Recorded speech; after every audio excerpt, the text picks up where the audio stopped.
সকাল থেকে রাজধানীতে থেমে থেমে বৃষ্টি হচ্ছে। বৃষ্টি, তার উপর সাপ্তাহিক ছুটির দিন, তাই সড়কে যান চলাচল তেমন নেই।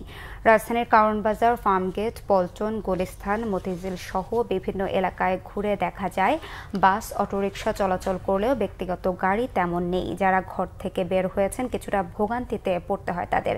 ছাতা নিয়ে বের হতে দেখা যায় অনেককে। বৃষ্টিতে বিপাকে পড়েন রিকশা ও বিভিন্ন অ্যাপসে পরিচালিত বাহনের চালকরা।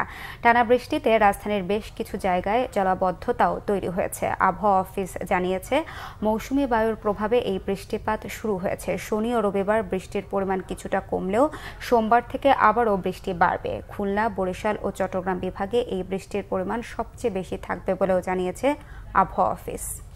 আগামীকাল সকাল থেকে অর্থাৎ ৩ তারিখ সকাল থেকে ৪ তারিখ ৪ আগস্ট সন্ধ্যা পর্যন্ত এই বৃষ্টিপাতের তীব্রতা একটু কম থাকবে, কিন্তু ৫ই আগস্ট থেকে এই বৃষ্টিপাতের তীব্রতা আবার পুনরায় বৃদ্ধি পেতে পারে। বিশেষ করে খুলনা, বরিশাল এবং চট্টগ্রাম বিভাগে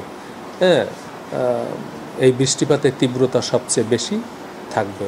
তখন মৌসুমী বায়ু সক্রিয় থাকবে এবং আমরা এই অতি ভারী বৃষ্টিপাতের কারণে বিশেষ করে চট্টগ্রামের পাহাড়ি এলাকায় ভূমিধসের সম্ভাবনা রয়েছে। এই মর্মে আমরা ভারী বর্ষণের সতর্কবার্তাও দিয়েছি।